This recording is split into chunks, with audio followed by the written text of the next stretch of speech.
Sometimes, you might have hidden someone from seeing your Instagram live. Later, if you want to unhide them, you can do that. In this video, we'll explain how to unhide someone from seeing your Instagram live. To do this, open the Instagram app. After that, you'll see your profile photo here. Click on it to go to your profile. On your profile, you'll notice a plus button. You can either tap this plus button or the one above it. Once you tap it, select Live from the options, but don't go live yet. At the top, you'll see a Settings option. Tap the Settings button. Then, select the Live option. From there, you'll find the Hide Live From option, where you can see one person is hidden. If you want to unhide them, just tap that option and uncheck their name. After that, hit the Done button. Once you do, that person will be removed from the hidden list.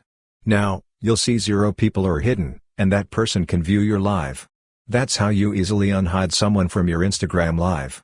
Hope this video was helpful. If you found it useful, consider subscribing. See you in the next video.